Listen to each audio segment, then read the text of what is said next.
दीपेंद्र हुड्डा सड़कों पर तब क्यों नहीं आए जब किसानों की जो धान है वो एमएसपी के बजाय उसे कम रेटों में खरीदी जा रही थी। तब दीपेंद्र हुड्डा सड़कों पर क्यों नहीं आए जब रोजगार को लेकर के बेरोजगार आवाज उठा रहे थे कि हमें रोजगार दो। दीपेंद्र हुड्डा तब सड़कों पर क्यों नहीं आए जब महिला सुरक्षा को लेकर के महिलाएं कह रही थी कि हमें सुरक्षा दो, लेकिन सुरक्षा सरकार नहीं दे पा रही थी।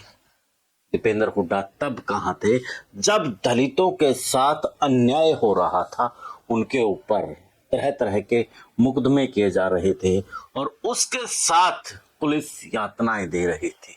यानी कि किसान से लेकर के मजदूर और मजदूर से लेकर के युवा, युवा से लेकर के बुजुर्ग सब सड़कों पर है, लेकिन दीपेंद्र हुड्डा घर में छुपा बैठा था। जैसे ही जिन वोट चोरी का निकला तभी दीपेंद्र हुड्डा सड़कों पर आने का ऐलान कर देते हैं।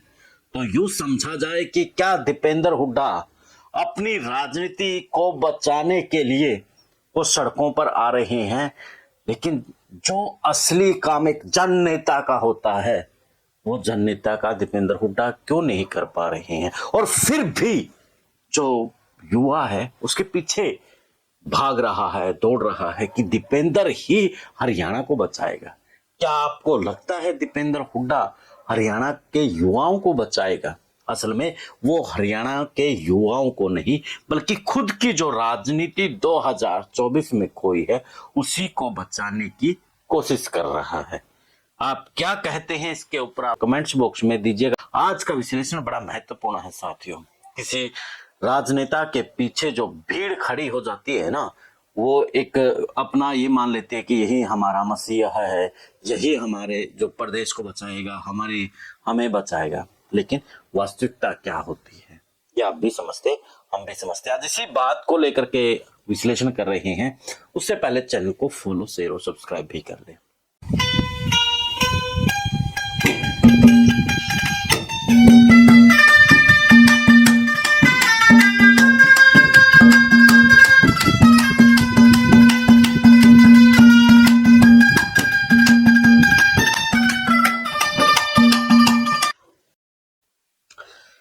सभी साथियों नमस्कार, मैं आपके साथ कुलदीप खंडेलवाल और आप देखना शुरू कर चुके हैं द इनसाइडर न्यूज। और आज हम बात करने वाले हैं दीपेंद्र हुड्डा ने जिस तरीके से वोट चोरी को लेकर के कैंपेन चलाने की बात कही है, सड़कों पर आने की बात कही है, मीटिंग बुलाई जा रही है, प्रेस कॉन्फ्रेंस की जा रही है और इसके साथ साथ जिला स्तर के साथ तहसील लेवल पर भी कार्यक्रम को लेकर के मीटिंगों का दौर जारी है। तो इस बीच सवाल खड़े होते हैं कि दीपेंद्र हुड्डा जब वोट चोरी का मुद्दा जैसे ही राहुल गांधी बाहर निकालते हैं तब कैसे एक्टिव हो गए, पहले क्यों नहीं एक्टिव हुए?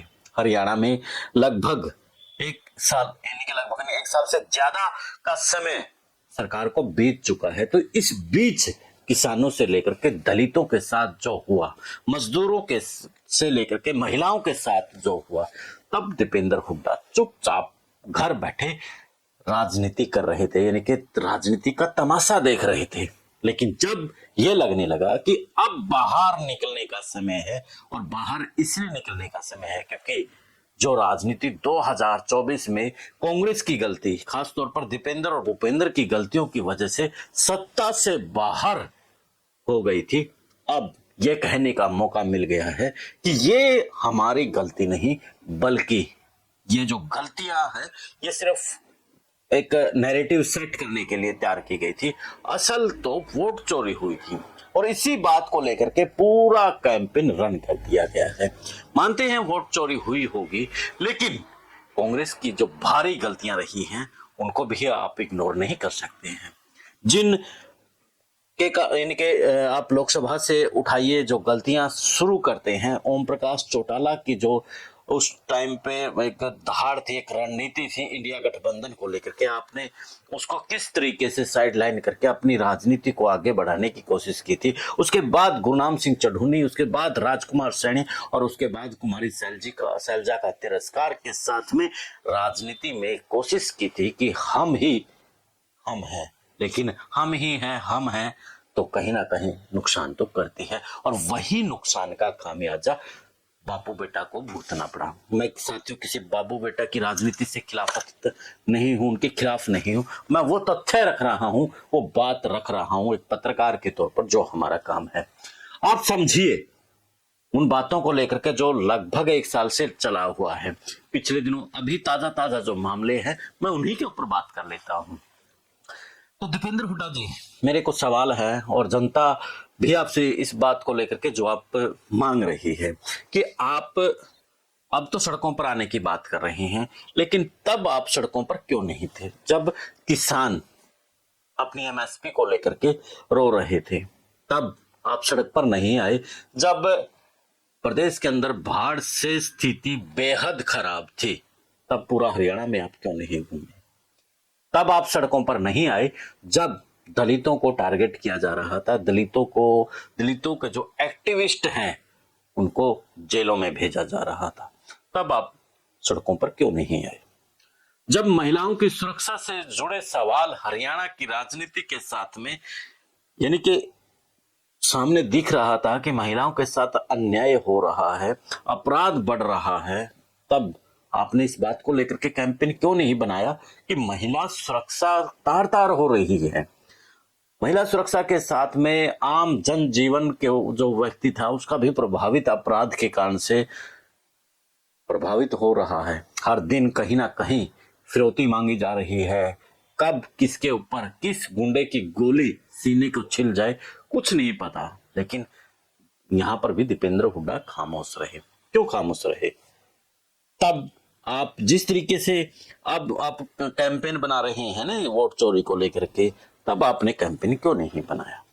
मजदूरों को लेकर के जब मनरेगा को एक प्रकार से हरियाणा सरकार खत्म करने की तरफ लेके जा रही है, उनकी जो दिहाड़ी है पिछले 3 से 4 साल की रुकी हुई है कई जिलों के अंदर, तब मजदूरों को लेकर के आप आवाज उठाने के साथ सड़कों पर क्यों नहीं आए? सवाल ये भी तो बड़ा है। और इसके साथ में सवाल बड़े काफी हैं। किसान, मजदूर, बेरोजगार युवा त्रस्त है। विदेशों में जाकर के किस तरीके से वो उनके देशों की सेवा करते हुए हमारे देश में शहीद कहलवाने पर मजबूर हो रहा है। ऐसी हर दिन की कहानियां हम देख रहे हैं कि रूस और यूक्रेन की जो लड़ाइयां हैं वहां हमारे देश के युवा शहीद हो रही हैं। तो दीपेंद्र जी, वहां पर आप खामोश क्यों हैं?